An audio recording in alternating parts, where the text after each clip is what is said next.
Praise the Lord. So, mga kapatid, the title of our sermon today is Harvest Time. Harvest Time. See it, this it, secure it. See it, tingnan mo. This, hawakan. Pangatlo, secure it, ingatan mo. Now, as an introduction, yung binasa po natin, it is a story about a woman who had 5 husbands. Imagine, 5 husbands. And the 6th one na kinakasama niya ay kalib-in niya, kabit, hindi niya asawa. So, nagkita sila ni Jesus Christ doon sa balon ng tubig.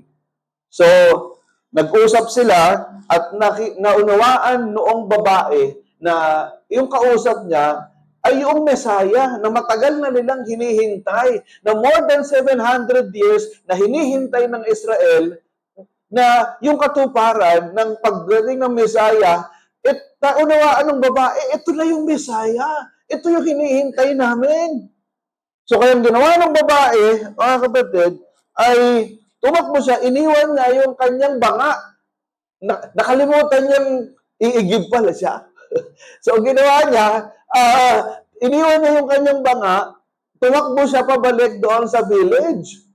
At ang sabi niya, come, see a man who told me everything I ever did. Could this be the Christ? Sinabi niya kung ano yung buhay ko. So, sinasabi ng babae, wala naman akong kinukwento sa kanya, pero alam niya yung buhay ko. So, kaya, ang sabi ng babae, ito na yung hinihintay natin na Messiah, kasi yung Christ means Messiah. Yung Christ, hindi po apelido ni Jesus yan, ha? Dapat yan, hindi talaga Jesus Christ, Jesus the Christ. Kasi title yon. Jesus the Christ means Jesus the Messiah. So, ang nangyari, yung mga tao, totoo ba yan? Totoo ba yan? Sabi ng babae, totoo! So, ang nangyari, yung buong village, no? The whole village, more than 1,000 yon, pumunta doon sa balon para makita si Jesus. So, doon po magsisimula yung ating sermon. Now, ano ba yung unang gustong ituro sa atin ng Panginoon? Una, look at the harvest. See it. Ang sabi doon sa verse 35, no? John chapter 4, verse 35. Hindi ba sinasabi ninyo, 4 na buwan pa at anihan na? Sinasabi naman sa inyo, masdan ninyo ang mga bukid. Hinog na ang trigo at handa ng anihin. So, ang sinasabi ni Jesus, hinog na yung aanihin. Referring to the people in the village. Kasi yung mga tao doon sa village, more than 1,000, nagpuntahan kay Jesus. So, sinasabi ni Jesus doon sa mga disciples niya, hinog na yung puso nitong mga taong ito. Kailangan ng anihin. Dapat ng anihin. So, ano yung gustong patuloy na ituro sa atin ng Panginoon? Una, the vision of the harvest. Ang sabi ng Panginoon sa mga disciples, open your eyes! Buksan niyo yung mga mata ninyo. Hindi nyo ba nakikita na hinog na yung trigo, aanihin na? So, it means intentional awareness. Maging intentional yung ating pagkaunawa at pagkakilala sa mga tao na kapaligid sa atin. So, in application, maraming tao sa paligid mo. Family, kapitbahay, co-workers, yung sinasabi ko nga na friends, family, acquaintances, neighbors, special friends. So, these are the people na nakapaligid sa'yo. Ready ng anihin para sa Panginoon. Pero, hindi natin napapansin. Yun ang malungkot. Hindi natin napapansin. Because we are distracted with so many things. Kumbaga, maraming mga bagay na umaagaw sa isip natin. Kaya hindi natin nakikita yung pangailangan ng mga tao na kapaligid sa atin. Kaya sabi ni Jesus doon sa mga disciples, buksan niyo yung mga mata ninyo. Ito mga tao ito, handa ng anihin. So pangalawa, the ripeness of the harvest. Kumbaga, yung pagiging hinog. Dahil sabi ng Panginoon, they're already white for harvest. Ano ibig sabihin ng already white or puti na? puti na yung aanihin. Kasi mga kapatid, ang sabi sa mga magsasaka, yung mga galing dito, may alam sa farming, yung mga trigo, kapag ka, ano na yan, golden brown na, kaya white, pag sinabi niyan, pag golden brown or white yung mga trigo, ibig sabihin niyan, hinog na. Kumbaga sa mangga, dilaw na. Ngayon, pagka hindi mo pa inahanin yan, mabubulok na yan. Naintindihan ninyo? So, kaya sinasabi ng Panginoon, they're already white for harvest, handang-handa na hinog na, kapag hindi nyo pa inani yan, mabubulok yung mga trigo na yan. So, in application, kapag hindi natin inani, itong mga tao nakapaligid sa atin na handa na ang puso, titigas ang puso niyan. Meron tinatawag na season of harvest. Naintindihan natin na hindi lahat ng panahon season of harvest. Kapag merong season of harvest, ibig sabihin itong mga taong ito, hinog na ang puso niyan, yung kapatid mo, yung asawa mo, yung anak mo, hinog na ang puso niyan sa Panginoon. Lahat ng mga naririto ngayon, pati yung mga bisita, hinog na ang mga puso ninyo para kay Lord. Kasi kung hindi hinog ang puso ninyo, wala kayo dito. Nasa SM kayo. Naintindihan niyo po ba? Pero dahil nandito kayo, gusto ng Panginoon na isuko niyo yung buhay niyo sa Kanya dahil hinog na ang puso mo kapag pinalampas mo pa yan. Bukas makalawa, matigas na yan. At baka dumating yung panahon na babawian ka na pala ng buhay ni Lord. Pero matigas ang puso. So in application, hindi mo trabaho ang gumawa ng harvest. Because God prepares, we participate. Ang Diyos ang nagpapahinog, tayo lang ang umaani. Naintindihan natin. So, God is already working in their hearts, in the hearts of the people around us, before you arrive. Bago ka dumating, itong mga taong ito, hinanda na ni Lord. All you need is to obey. Yun lang ang gagawin mo. Sumunod ka lang. Naintindihan natin. Are you listening? Sumunod ka lang. Dahil yung kapatid mo, yung anak mo, yung tatay mo, yung best friend mo, hinog na yung puso niyan, hinanda na ni Lord yan, ang gagawin mo na lang, sumunod ka na lang. At sabihin mo, Brad, alam mo, mahal na mahal ka ni Lord.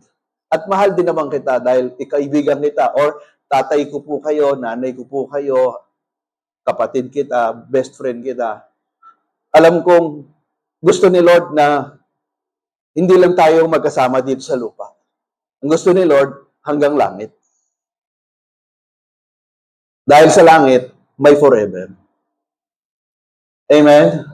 Palakpakan ka natin si Lord. Praise God.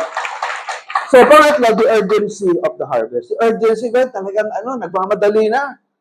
Dahil sabi ng Panginoon, do not say 4 months more. Parang sabi ng Panginoon sa mga disciples, sabi nyo, 4 na buwan pa bago anihin? Hindi. Maghihintay ka pa ng 4 na buwan, bulok na yan. Kaya sabi ng Panginoon, huwag ka na kayo maghintay ng 4 na buwan pa bago anihin niyang mga puso na yan dahil ngayon na ang pag-ani. Pag hindi nyo inani yan, mabubulok yan. So, delay is dangerous because it will make the harvest rot. Mabubulok yung harvest pagka hindi mo inani yan. Parang mangga, dilaw na yan. Hindi mo pa kinain. Bukas, makalawa, bulok na yan. Nasayangan ka. Ang mahal pa naman ng mangga.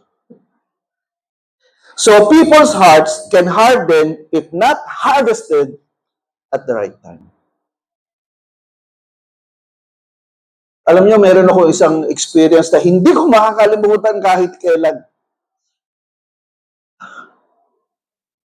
Kasi nandun ako dito sa World City Colleges, 2014 yata yun. At pinagpala ako ng Panginoon, bless ako ni Lord. Nag-apply lang ako doon part-time sa WCC kasi yung aking yung Innova na ipinalit ko doon sa adventure ko, 18,000 ang hulog niyan. Kaya lang, ang love gift ko sa church, 12,000 lang. Noong panahon na yun, 2012, mga ganon. Paki-silent nga yung mga cellphone, please. Paparapol ko yan. So, di galing ako sa WCC, pagod na pagod ako kasi blines ako ng Panginoon, naging Dean of Arts and Sciences ako doon. Di ba, sarap sa pakiramdam.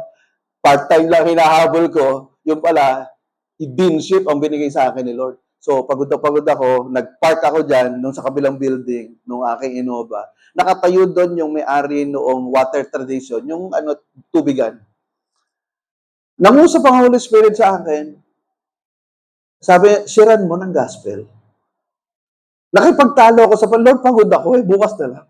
Sharean mo ng gospel. Ganon talaga. Lord, pagod po ako, bukas na lang. Hanggang pangatlong beses, sharean mo ng gospel. Sabi ko, Lord, pagod po ako. Bukas na lang. Di ako sumunod kay Lord. Umakyat na ako doon sa taas. Tulog ako. Kinabukasan, alam nyo, usap-usapan doon sa ibaba, sa tapat. Patay na yung lalaki. Inatake sa puso. Alam niyo, naiyak ako. Kaya pala ang tindi ng pangungusap ng Diyos sa akin, nasiran mo ng gospel yan. Kasi, aatakihin pala sa puso ng madaling araw. Alam niyo, hindi ko makalimutan yun. Kaya pag halimbawa, may nangungusap ang Holy Spirit sa akin, hindi na ako tumatanggi. Kasi iniisip ko, baka atakihin sa puso ito eh. Baka huling gabi na to. So, kaya mga kapatid, there are reasons why people delay evangelism. May mga dahilan bakit yung mga tao dinedelay yung pag-ebanghelyo o pag-share ng gospel. Una, fear. Baka ma-reject ako. Natakot ako, baka ma-reject ako ng friend ko. Pangalawa, business. Wala akong time. Saka na yan, wala akong time. Pangatlo, ignorance. Hindi ko alam yung sasabihin ko.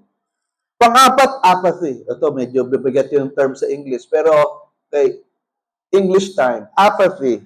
Wala akong pakialam. Yung mga taong apathetic, ito yung mga taong walang pakialam. Ito yung mga taong nagtetengang kawali. Wala akong pakialam sa inyo, gusto nyo mag 60-day harvest, bahala kayo, wala akong pakialam. Wala akong pakialam kung nagkakagera na sa Iran.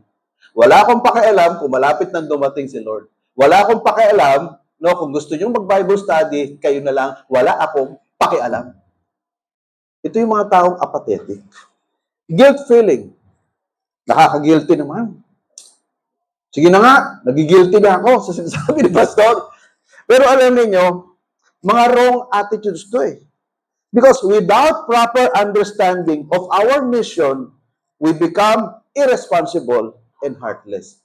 Yung hindi natin pagkaalam sa mission na gusto ibigay sa atin ni Lord, hindi natin pagkaalam doon sa gospel, doon sa katotohanan, ito ang nagtuturo sa atin para maging irresponsable at kawalan ng puso. Kagaya nito, may kwento akong nabasa. From cowards to courageous witnesses. Meron dalawang magkaibigan na young people, isang babae, isang lalaki, na ang attitude nila parang happy-go-lucky sila. Umate sila ng church, uma-attend ng mga youth fellowship, pero hanggang ganun lang. Wala silang pakialam kung yung mga kaibigan nila nabubuhay ng makasalanan at pag namatay sa impyerno ang punta. But one time, itong pastor nila nag-preach about Acts chapter 4. Yung pagbaba ng banal na espiritu, sa Acts 4:31, ang sabi doon, habang nananalangin yung church, nagkaroon ng earthquake, napuspos sila ng banal na espiritu, at nagkaroon sila ng katapangan na ibahagi, i-share yung gospel. Acts 4:31. Tingnan nyo mamaya. Paborito ko yung verse na yan. So, yun yung preach ng pastor. So, itong magkaibigan na to, yung babae sa lalaki, talagang ang pakiramdam nila, parang nanginginig sila na hindi maipaliwanag, na parang, parang naghalo yung lamig at init habang nakikinig sila ng salita ng Diyos. Hindi nila alam, ang Holy Spirit bumababa sa kanila. Nagkaroon sila ng ordinary boldness to share the gospel. Itong batang babae, pagdating niya sa klase, homeroom time. Ang sabi ng teacher, baka meron gustong mag-share ng experience niya. So itong batang babae tumayo doon sa harap. Shinare niya yung gospel. Ang sabi niya, alam niyo ba? Ang sabi sa John 3:16, sapagkat gayon na lamang ang pag-ibig ng Diyos sa sanlibutan na kanya ibinigay ang kanya nag-iisang pinakamamahal na anak, ang sino mang sumampalataya ay hindi mapapahamak, bagkus magkakaroon ng buhay na walang hanggan. Ang tapang ng batang babae. Alam niyo mga klase, kalahati doon nag-iiyakan. At anong palataya sa Panginoon. The following Sunday, isinama sa church. At ito namang lalaki, yung mga basketball team, kasi isa sa mga star players, the varsity, sinira niya ng gospel, tumapang din. Sinira niya ng gospel yung buong basketball team. Naku, kalahati ng basketball team, nag-iiyakan din. The following Sunday, naisama niya sa church. So mga kapatid, alam niyo, yung mga duwag sa pag-share ng gospel, it is because, kaya ka duwag, kasi wala kang power ng Holy Spirit. Because if you are filled with the Holy Spirit, kung ikaw puspos ka ng banal na Espiritu, hindi lang magbabago ang buhay mo, hindi ka lang babait, hindi lang tatanggihan mo yung kasalanan, kung hindi, tatapang ka rin sa pag-share ng gospel. Naunahan po ninyo. Ulitin ko, kaya ka duwag sa pag-share ng gospel sa mga best friend mo, sa pamilya mo, because you are not filled with the Holy Spirit. Because if you are filled with the Holy Spirit, matapang ka. Matapang ka na ibahagi si Lord sa kanila. Now, pangalawa, the reap, the harvest. So this is it.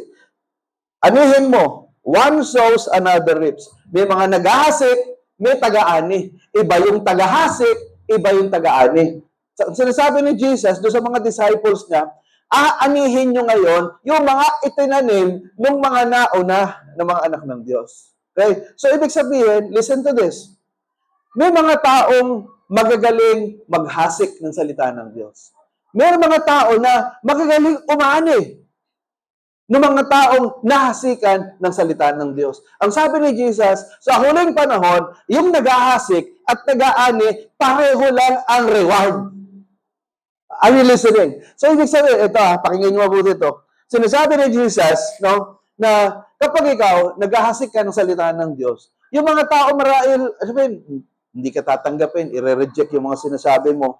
Pero darating ang panahon na yung mga inani mo, mga hinasik mo sa puso ng tao, tutubo yan.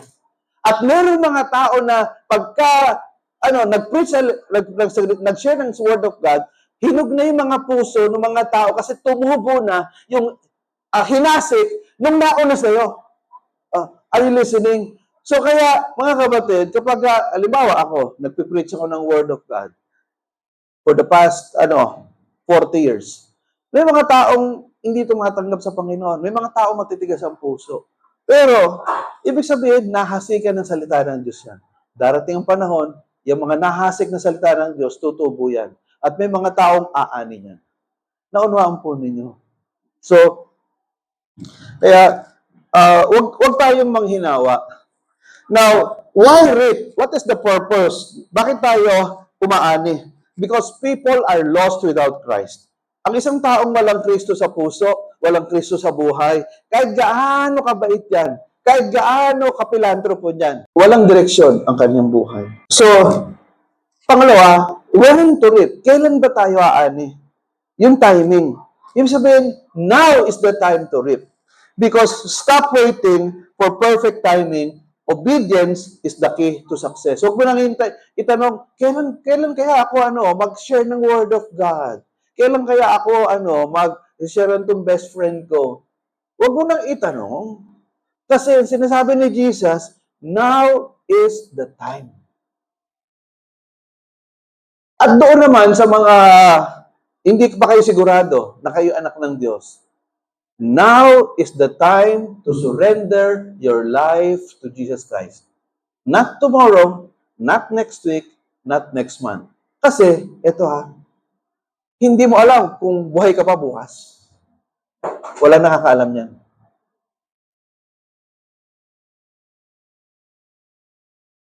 Are you listening? Hindi mo alam yan.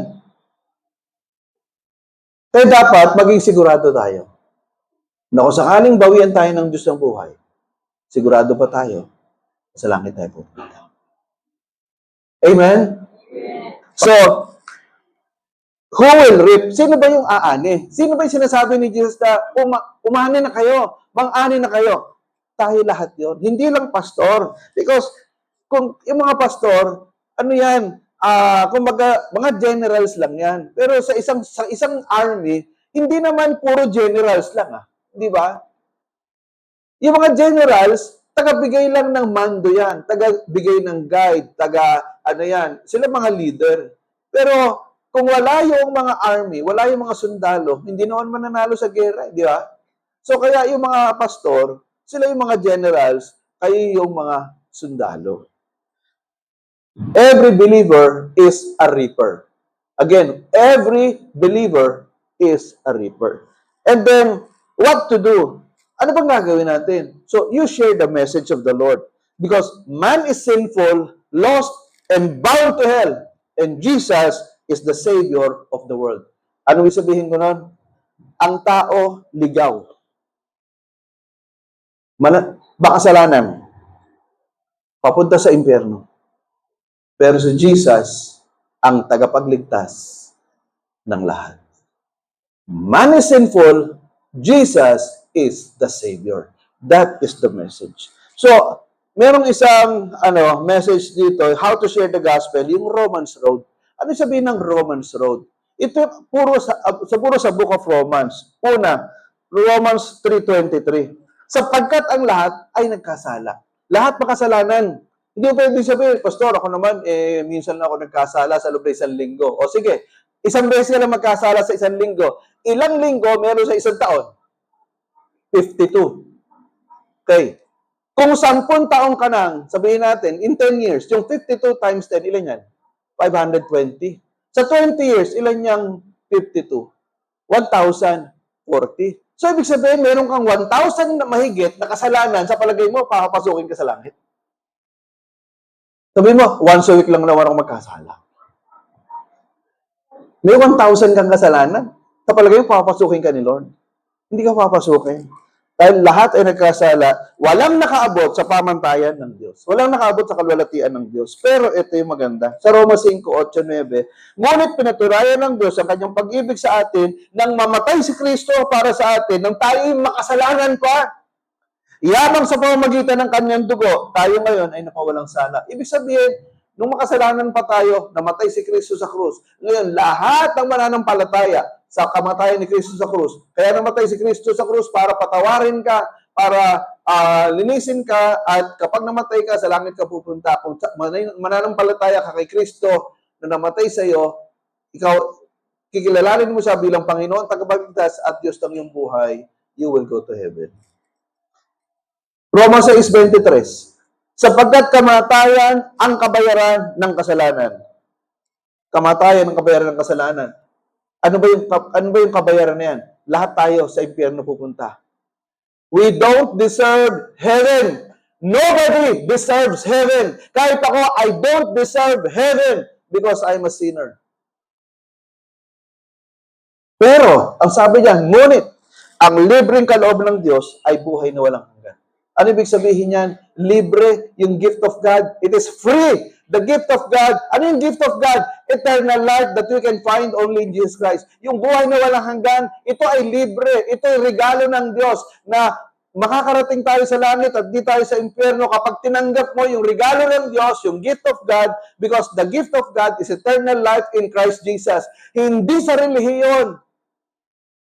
Kung hindi, ito ay relasyon sa Panginoon, and that is the gift of God, the gift of eternal life. At ang sabi sa Roma 10:13, maliligtas ang lahat ng tumatawag sa pangalan ng Panginoon. Kapag ikaw tumatawag ka sa pangalan ng Panginoon ng buong puso, sinasabi mo, Lord, save me. Lord, you are my Lord, God and Savior. Forgive my sins. Tanggapin niyo po ako. Ang sabi ng Bible, maliligtas ang lahat ng tumatawag sa pangalan ng Panginoon. So, that is the Romans Road. No? Napakasimple. Pero kapag ka naunawaan natin, when we die, we will go to heaven. That is the message. So, yung pangatlo, preserve the harvest. Pag sinabi ng preserve, di na-harvest mo na. Halimbawa, yung mga mangga, na-harvest mo na. Ingatan mo na. Huwag mo nang hayaang mabulok. Kumbaga, kainin mo na, o kaya baka mamaya kainin ng dagayan, o kaya kainin ng mga hayop yan. So, i-secure mo. Yun ang sasabi ng Panginoon, preserve the harvest. Kaya sabi ng mga tao, nung lumapit sila kay Jesus, turuan mo kami. Gusto pa naming matuto. So, ang sabi doon sa verses 40-41, When the Samaritans had come to him, they urged him to stay with them, and he stayed there 2 days, and many more believed because of his own word. Jesus and the disciples stayed for 2 more days to disciple them.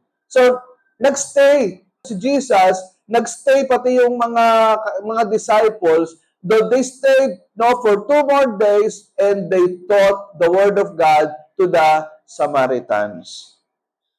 Ano ibig sabihin nito? Evangelism without discipleship is equal to spiritual malnutrition. Kapag ka walang discipleship pero evangelism lang at hindi mo inalagaan, it will be spiritual malnutrition.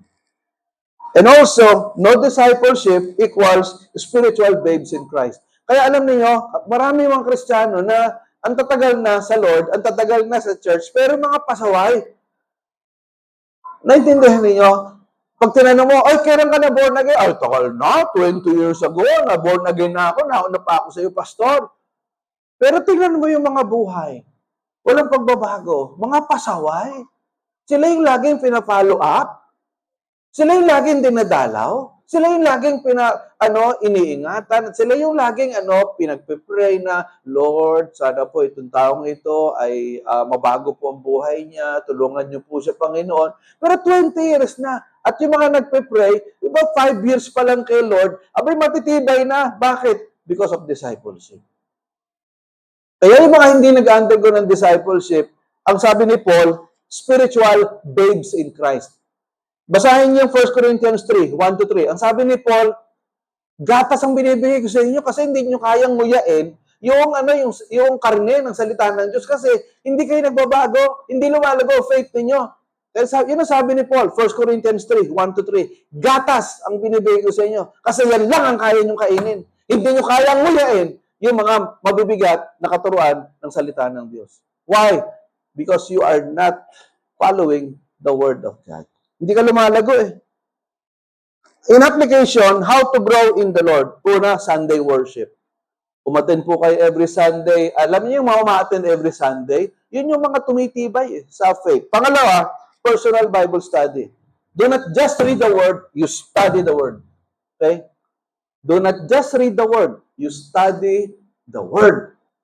Alam niyo, merong application sa cellphone, yung biblia.chat. No? Isulat niyo. Biblia.chat. I-download mo yan. Alam, tuntua ako dyan. Pagka halimbawa yung biblia.chat na application, downloadable yan, free. Kapag halimbawa, meron ako hindi maintindihan sa Bible, tatanong ko lang, pero sa English siyempre, kasi hindi siya nagtatagalog, spoken in dollar. Sabi ko, how do you interpret, halimbawa, what is John 3:16? Ipapaliwanag niya yun, yung John 3:16. O kaya, pag tinanong ako na, what can you say about the woman at the well? Ipapaliwanag niya yun. O kaya, how can a person go to heaven? Ipapaliwanag. Lahat ng tanong ko about the Bible, kaya niyang sagutin. Kahit yung mahihirap. So sabi ko sa kanya, give me the theological application of this passage. Naku, ibibigay niya yun. Ang dami. Kaya tuntua ako doon sa Biblia.chat na yan. Kaya, akala ng iba matalino ako. Aba, doon ka lang. Kay Biblia.chat lang ako humihingi ng tulong. Pagka may mga meeting kami mga pastor, sabi niya, pinag-uusapan namin, diba? John 3:16, punta na ako kay Biblia.chat. Kaya pag natanong ako, ikaw pastor John, masabi mo, sabi ko, ito masabi ko. Hindi nila alam.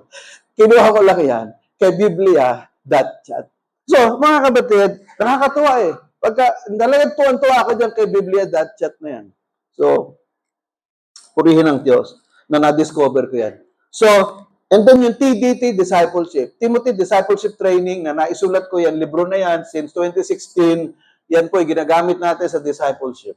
And yung tinuro sa akin ng Panginoon na Zoe Life Group na ginagawa natin na every Sunday, every Saturday, sinasagutan ng mga miyembro natin yung mga ilang tanong, pinapanood sa YouTube, and then pagdating ng Sunday, may libreng ballpen at sticker. O di ba, ang sarap, no? Prepared ka na sa pakikinig ng Word of God ng Sunday dahil sinagutan mo yung A to C, Answers to Zoe, may libre ka pang ballpen at sticker. Yung iba siguro, punong-puno na yung refrigerator ng sticker ng Bible verse. Dahil ang tagal-tagal na nilang nakaka-receive. Sa loob ng 2 taon, can you imagine, for 2 years, ilan na yan? Nasa 100 stickers na yan. At 100 ballpen na yan. Kaya yung mga kabataan, may business na ng ballpen yan. So,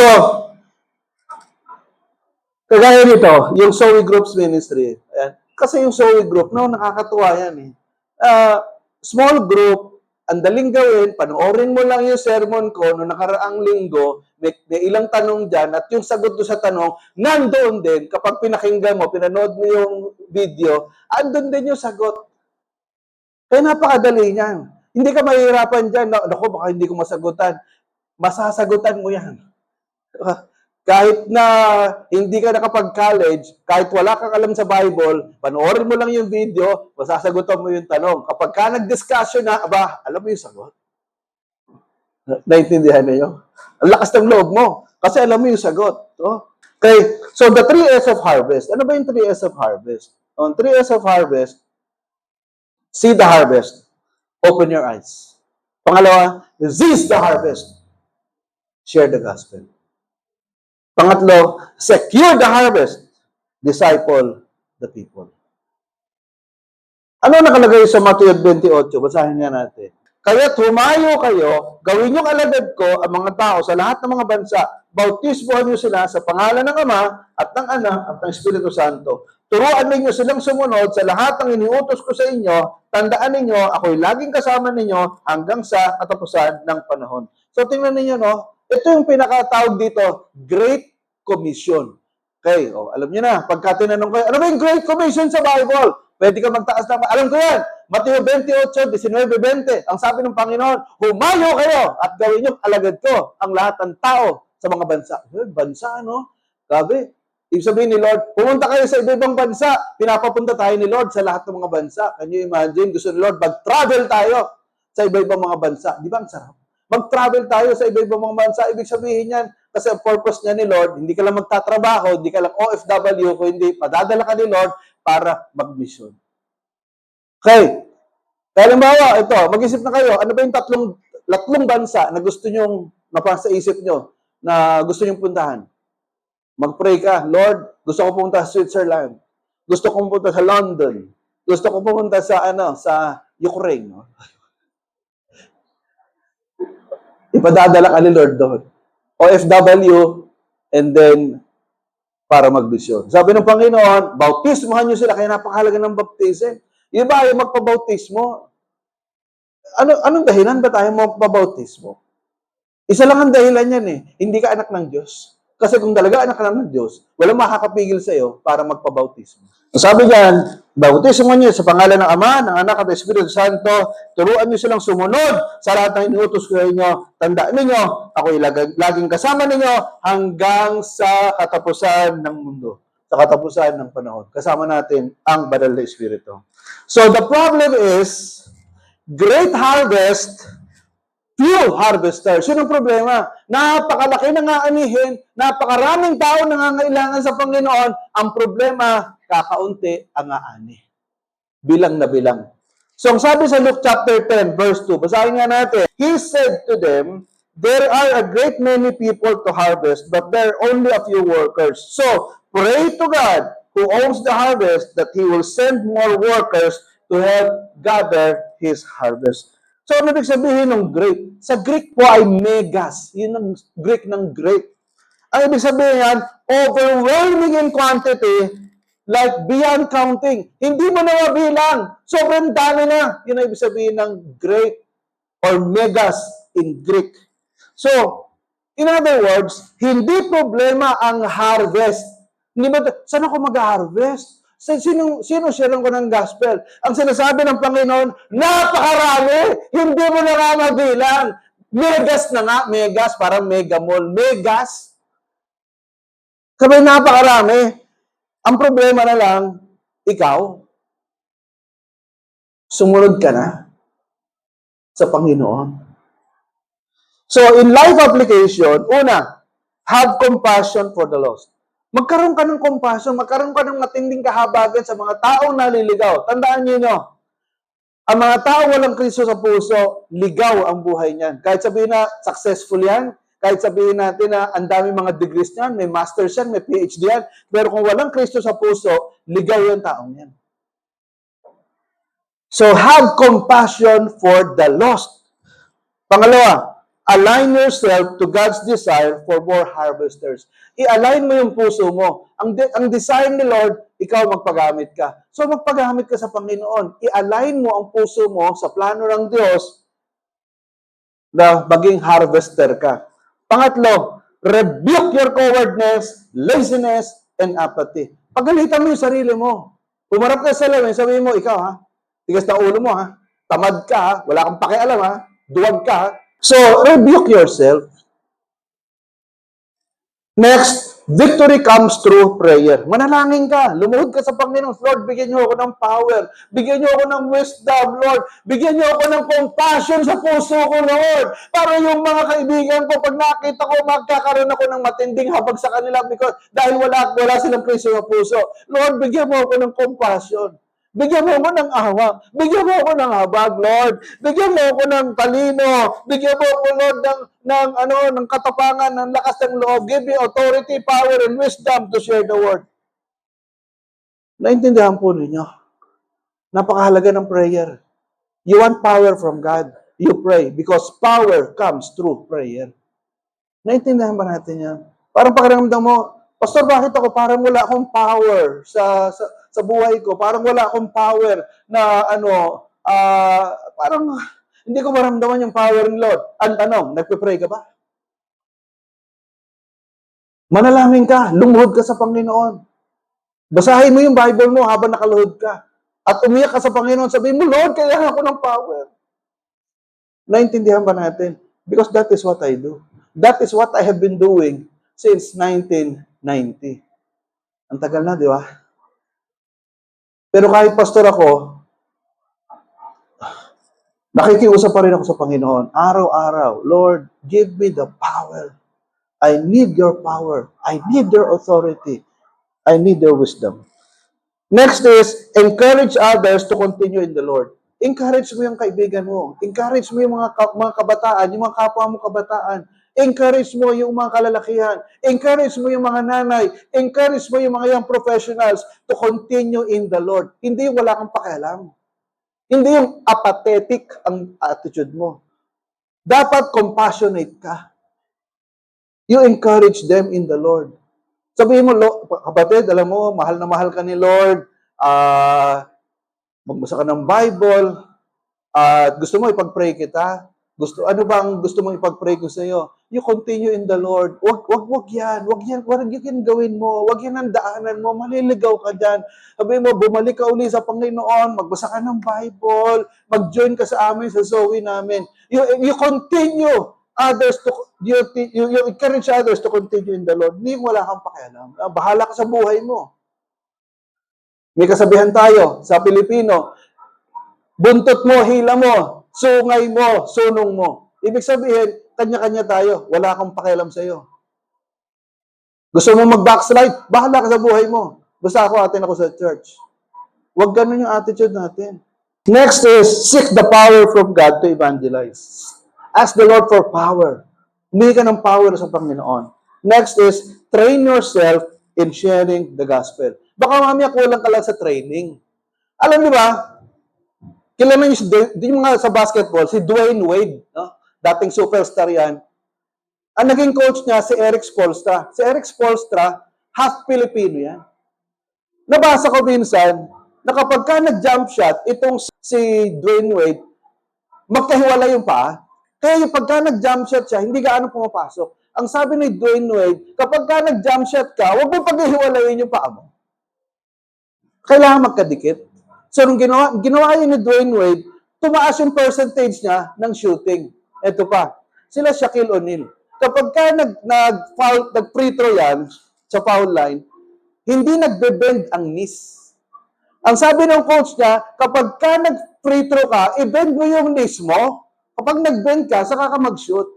Pag ginawa mo yan, tataas ang percentage mo ng shooting. Ano ibig sabihin yan?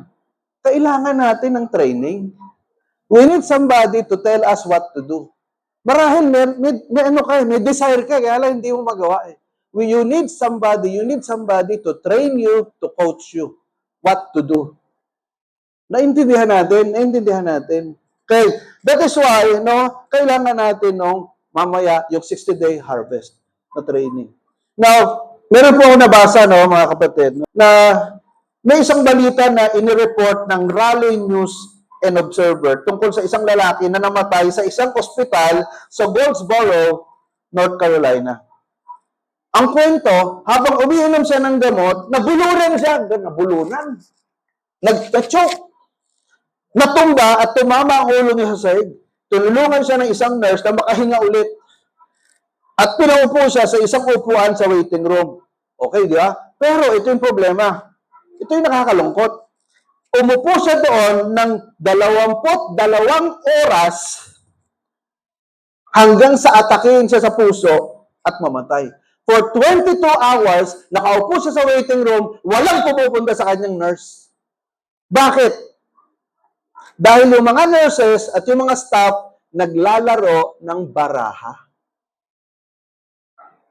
Doon sa katabing room lang. Halimbawa, parang dyan, nasa waiting area. Andito lang yung room, na andun yung mga staff, yung mga nurses, nag-card game, nagbabaraha. Hindi nila pa nakailaman ito. For 22 hours, hanggang sa mamatay, itong matandang ito.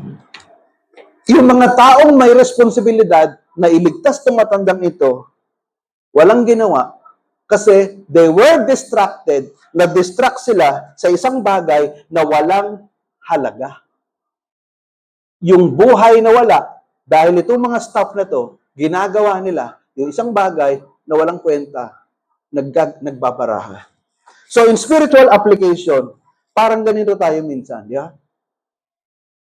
May mga tao sa paligid natin na spiritually choking, nalulunod, nachuchoke, nabubulunan dahil sa kasalanan.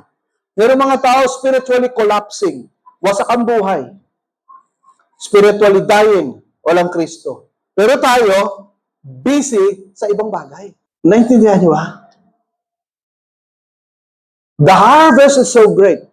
Hindi mo kayang bilangin. Pero ikaw, wala kang ginagawa.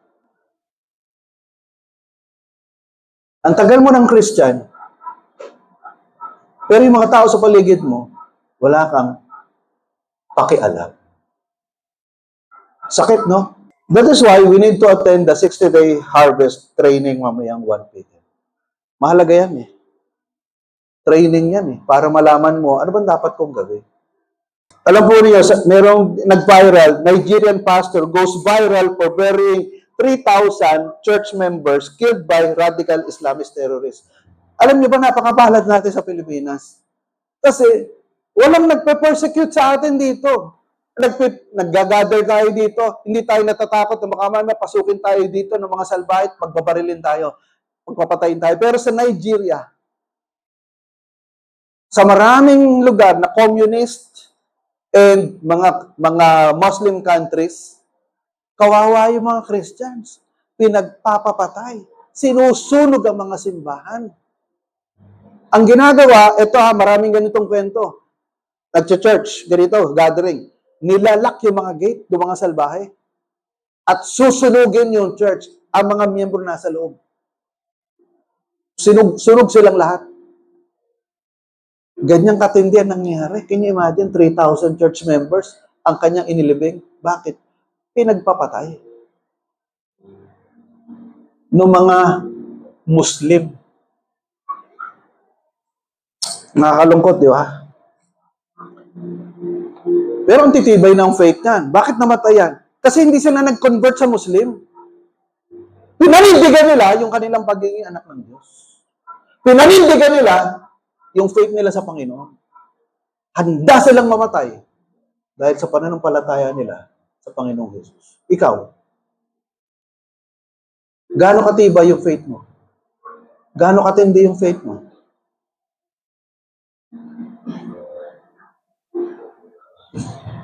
So in conclusion, the village was transformed. Itong babaeng ito, bumalik siya doon sa village nila, yung babae na 5 ang naging asawa at yung pang-anim kabit, naunawaan niya na si Kristo, si Jesus yung Kristo, siya yung Messiah. Iniwan yung kanyang banga doon sa balon, bumakbo sa pabalik doon sa village. Sabi niya, makinig kayo. Yung ating hinihintay na more than 700 years, yung Messiah, eto na, nakilala ko na, na-meet ko na, eto na. Ang sabi ng mga taga-village, totoo ba yan? Oo, totoo yan kasi kinuwento niya yung buhay ko. Wala naman akong kinukwento sa kanya pero alam niya yung buhay ko. Ito na yung Messiah. Ang ginawa ng mga taga-village, sige nga, tingnan namin kung totoo yung sinasabi mo. Nagpuntahan sila kay Jesus, more than 1,000, at nakita nila si Jesus, pinangaralan sila ni Jesus, at sabi nila, totoo nga, yung sinasabi mo, nananampalataya kami ngayon kay Kristo, hindi dahil sa sinabi mo, kung hindi dahil nakilala namin yung taong sinasabi mo. Ano ibig sabihin niyan? All we need is to point people to Jesus Christ. The harvest is great, but the workers are few. And God is looking at you. If only we will obey the call of God to harvest the souls of men and women. God is waiting for you. God is looking for you. Kung wala ka pang kasiguraduhan na sa langit ka pupunta, now is the day of salvation. You surrender your life to Jesus Christ. Huwag mo na ipagpabukas pa. Dahil baka mamaya, hanggang ngayon ka na lang. Wala nakakaalam yan. Pero mas mabuti pa, bago dumating yung kamatayan, sigurado ka na sa langit ka pupunta. At yung mga anak ng Diyos, God is calling you to become a harvester because the harvest is so great. The harvest is so great. And the workers are few. God is looking at you. Let us pray. Salamat po, Panginoon. We pray, O God, Lord, that today, O Lord, salamat po dahil ko yung mga hindi pa sigurado na sila ay sa langit pupunta. Kausapin po ninyo, kahabagan po ninyo, paliwanagan nyo po, Panginoon. Na magsuko sila ng buhay sa iyo right now. To surrender their lives to you, to make you as their Lord, God, and Savior. To surrender their lives to you, to ask forgiveness of their sins.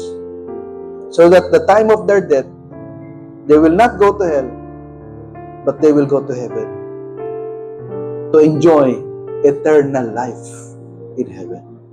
At yung mga anak mo, Panginoon, I pray, O God, alisin niyo yung cowardness, yung laziness, yung apathy in sharing the gospel. Dalangin ko, Panginoon, na sa araw na to, they will obey your call for them to become a harvester. Because the harvest is great and the workers are few. Salamat po, Panginoon. Thank you, Lord, for the message that you have given to us. Nawa, hindi lang namin ito naintindihan, kundi may sa puso namin at may apply sa buhay. Sa pangalan ni Jesus, ito ang dalangin. Amen. Palakpakan natin ang Panginoon. Praise God. Hallelujah. Purihin ang Diyos.